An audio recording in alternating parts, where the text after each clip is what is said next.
Jadi yang sulit move on itu sejak Nabi Muhammad wafat, sulit move on ke Imam Ali, sulit move on kepada Sayyidina Hasan, akhirnya membuat olokan, membuat fitnah kan gitu. Sampai saat itu banyak yang belum move on gitu loh.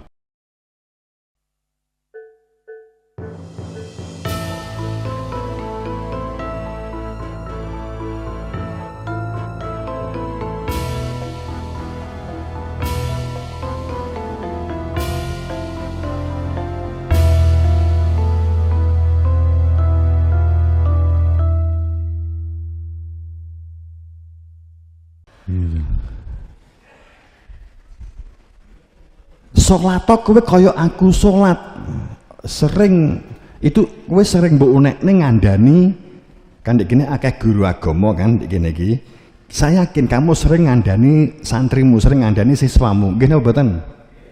Heeh.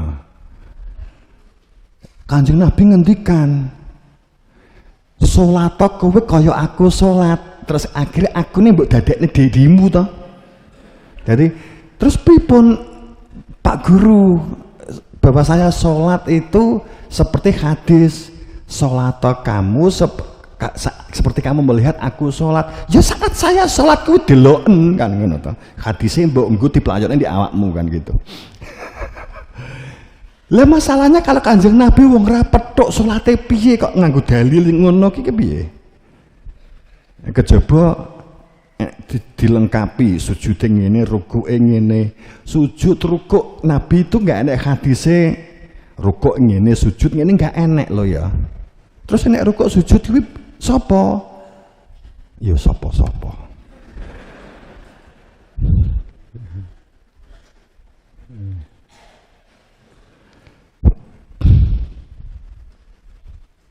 Tak onek nih.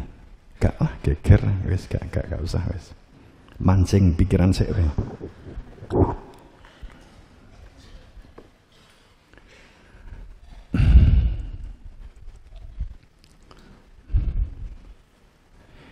Sehingga permasalahan-permasalahan yang perlu kita selesaikan itu bagaimana kita itu supaya tidak menjadi orang yang hanya mengetahui yang lahir dari kehidupan dunia,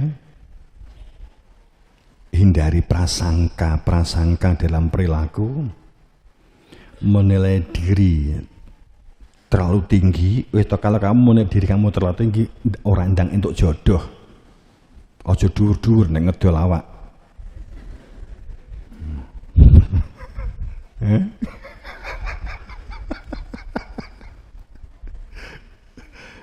Gak sengaja lo ya.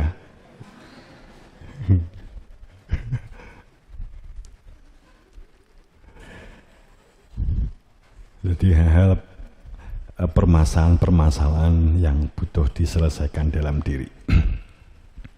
Hal yang diperlukan dalam kehidupan kita itu berusahalah untuk menerapkan syukur, menjadi pandai bersyukur, menggunakan akal karena pengendalian diri. Kalau kamu itu supaya tidak mudah diapusi di zaman saat ini, diapusi oleh penjol, diapusi oleh pesanan tiba keliru dan seterusnya, gunakan rasional. Hanya itu. Pada saat biasanya orang itu kejebak dengan diskon. Ini contoh loh ya. Nah, jadi ini gak butuh sama sekali. Bosan enek diskon 40%, mesti tuku, ayo. Wih, wong ibu-ibu sing gawane kentakan duit.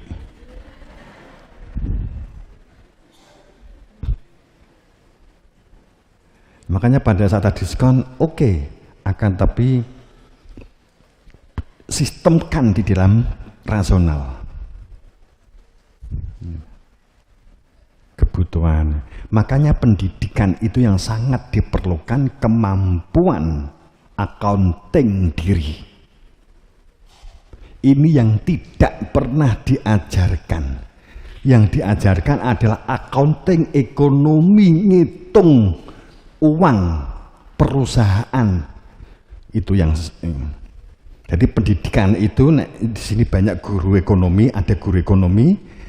Pelajaran yang kamu berikan kepada siswa itu adalah sistem accounting perusahaan, kan gitu, yang coba kamu ajarkan kepada siswa cara menghitung uang, keuntungan dan neraca sirkulasi keuangan. Padahal gurune dhewe karo perusahaan ya urung tau roh, kan gitu. Siswamu metu ya ora enek sing iso mlebu perusahaan. Iki jok ya. Yang diperlukan itu adalah kemampuan, syukur expert, kemampuan mengakun diri. Kalau ini sudah, pendidikan ini dapat dilakukan, tentang ekonomi akan menyertai, perkembangannya akan menyertai. Jadi anak buat rancangan, sanggup konggone wong tua piro sakmene, terus kemudian dihitung, kamu gunakan ini untuk diparingi seminggu, 2 minggu atau 1 bulan saat kamu diberi sama orang tua. 1 bulan, kamu manage 1 bulan, kamu makan sudah jadi 1, sudah dibayari orang tua kamu. Itu kalau mendidik, kalau itu masuk pendidikan. Kemudian mengakun yang lain.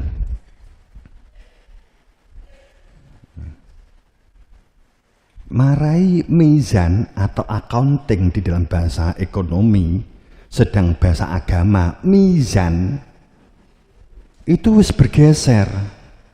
Accounting itu hanya murni untuk perusahaan, kalau mizan itu untuk toko buku. Toko buku, bakul bakso, begitu biasanya, ya kan? Mizan itu difahami, oke, itu tadi jok. Mizan itu dipikir itu kalau kamu sudah mati, kamu kemudian ngewot atau kamu ditimbang, ya kan? We mati, ditakoi man ismuka mon rubuka, ison jawab, lolos tes pertama. Kemudian setelah tes kedua, gitu ya, moga-moga tes gitu loh. Nek gak tes, rusak. Berarti kowe melecehkan habis-habisan Tuhan selama ini. Tidak ada yang hebat melecehkan Tuhan terhadap pada saat kamu mati, kamu beranggapan bahwa Tuhan tidak tahu jenengmu saat kamu mati, itu melecehkan Tuhan. Hebat, kurang ajar kamu, gitu loh. Saat meninggal dunia, kemudian kamu sama orang lain atau Pak Mudin diajari dikai bocoran, nanti malaikat mungkar nangkir teko, man ismuka, sopo jenengmu. Nah aku dadi mayite, aku takok, mungkar nangkir, iki data sing butuh sopo? Allah ngaku diutus. Lah kok Allah nggak roh jenengku? Gimana sih? Nah, gitu. Kebangetan berarti Tuhan itu, berarti ternyata bohong, Tuhan itu maha tahu. Kemudian saat di mizan, Tuhan nggak roh kowe ki wong apik atau kamu tuh wong buruk. Masalah Gusti Allah gak roh, gak nemen kowe nek mau ngenyek Gusti Allah. Jerimu Gusti Allah mau mbok nyek. Jok lah ya. Tapi coba dirasional, gini apa mboten? Kebangetan loh kowe ki nek duwe pemahaman Gusti Allah nggak tahu bahwa kamu itu wong apik atau wong becik. Wong kowe wae roh pemeneh Gusti Allah.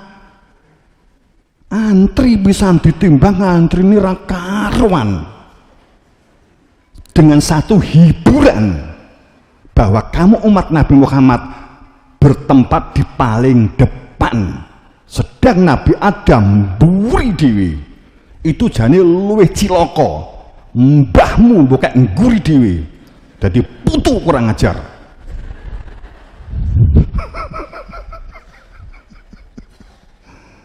Ibu tuh capopo yo enek sing nglairno Nabi Adam. Mbok kon antri ndek ngguri dhewe, kebangetan lho.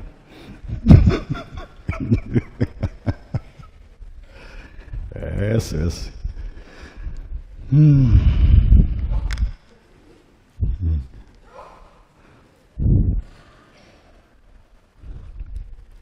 Tapi sampun begitu, yo sing wis gitu loh. Terus nek ngene iki krungu, ya wis ngowo wae. Oh, ngono lho, aja. Oh, ngono lho, nampa jenenge.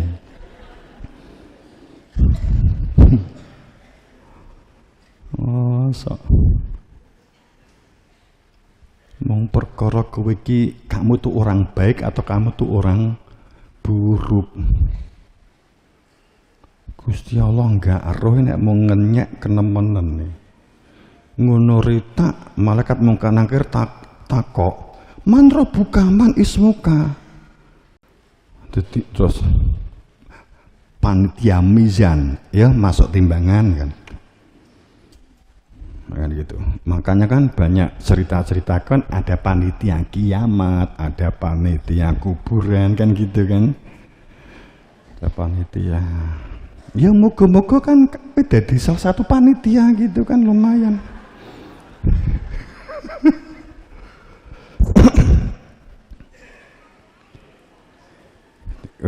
Kalau dados panitia nggih apa? Kula bagian koordinator menghubungkan jenengan Mungkar Nangkir dengan Raqib Atid. Lah kok ngono?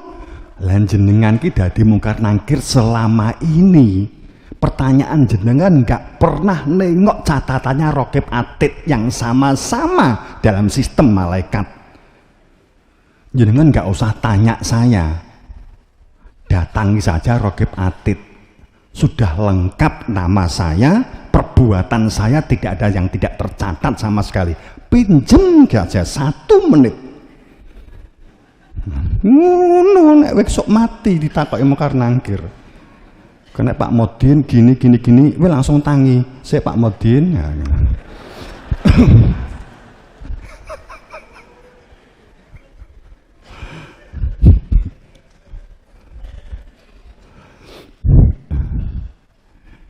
Artinya bahwa sebenarnya itu semua benar apa enggak sih? Saya katakan hadisnya, Qur'annya benar. Interpretasinya yang tidak tepat mungguwe gurunya Pak Dewi kan begitu gitu loh. Karena di rasional nggak masuk. Ayatnya benar, wa ma anta bimusminan fil kubur benar. Talqin makna talqin bisian menunjukkan Tuhan benar. Biasnya kuburnya mestinya di Quran dan di hadis itu adalah makhluk bentuk jasad, tergeser kubur yang dikatakan kubur itu tanah gitu loh. Faktanya saat Pak Lurah, Pak RT, Pak RW sidang rapat nggawe kuburan itu nggak pernah ada hadir malaikat Mungkar Nangkir.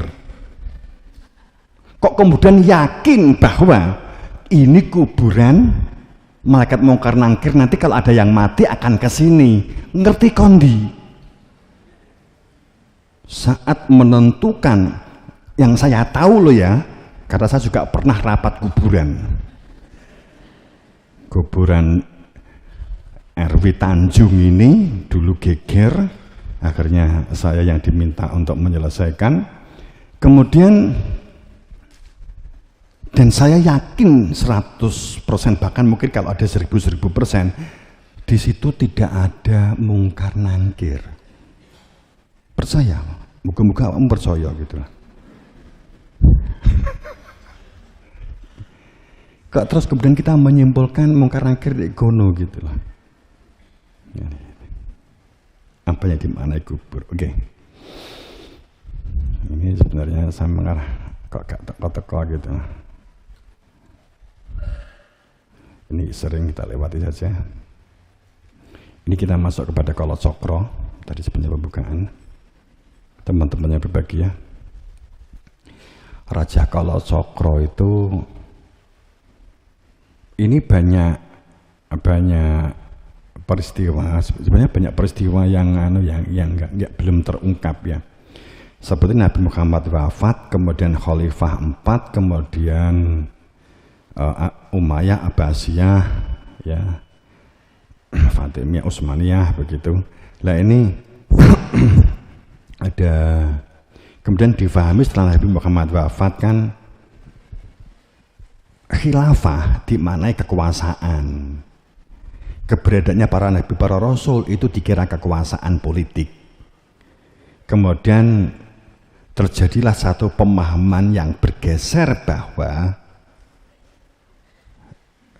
pada saat Abbasidiyah Umayyah, Islam telah bergeser menjadi politisasi Islam. Walaupun sekarang kita melihat fakta, sekarang kalau yang paling murah meriah kalau kamu ingin jadi gubernur atau bupati itu memang mempolitisasi agama, kan gitu kan. Kiai ini kena calon DPR, kabeh kan nyoblos, kan gitu, biasanya kan begitu, politisasi agama. Tapi tidak pernah mengetahui inti beragama. Ajarannya pro nabi itu ada inti. Kenapa ada baiat, kenapa ada baptis, kenapa ada mandi sungai Gangga, kenapa ada mandi sesuci uap di bawah pohon ara, begitu ya. Kenapa dulu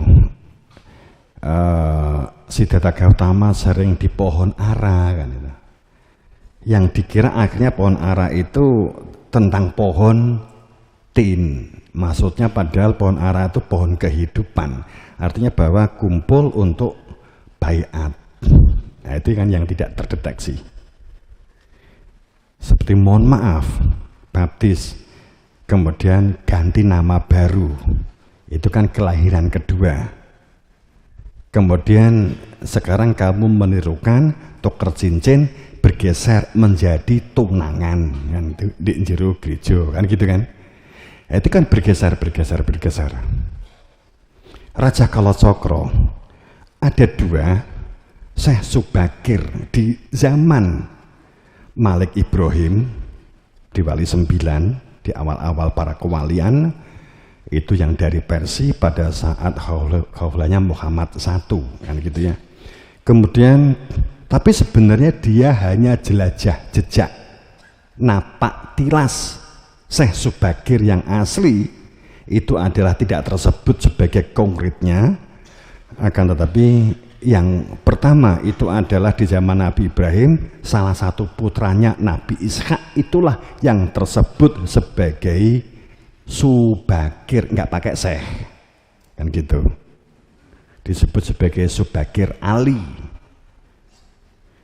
Kemudian putranya yang lain yang kemudian tersebut membuat kampulfase nama Subakir Ali, ini adalah menjadi yang meletakkan Raja Kalacakra di sebelum itu. Nabi Ibrahim dikenal kalimat Abraham, Ibroh itu adalah induk, kan gitu.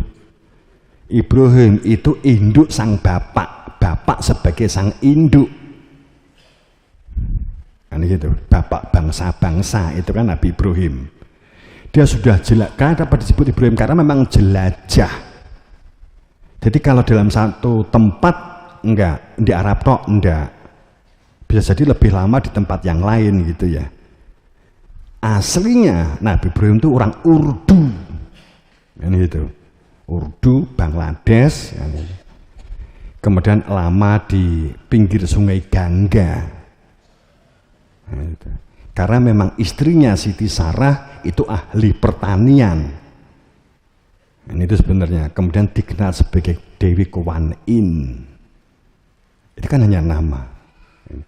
Kemudian pada saat banyak yang berkah, kemudian diminta mandi untuk sungai Gangga, gitu ya. Jelajah sampai ke Nusantara. Berarti Nabi Ibrahim di Nusantara. Wong ki nek umure 280 sak nggon jenuh ndak kowe? Nabi Ibrahim itu yuswane 292. Gitu. Nek awakmu lak karepe abadi, gak sah mati kan gitu. Jadi disunat umur 80 tahun. Janjane piye? Ki engko menggok wis gak usah, ya. Jane gak seperti itu asline, gitu ya. Kok kakian sing pertentangan sih, gitu kan? Dikirakan ngono. Oke, kita lain aja waktu untuk cerita itu. Kemudian dalam Nabi Ibrahim mengembangkan tauhid.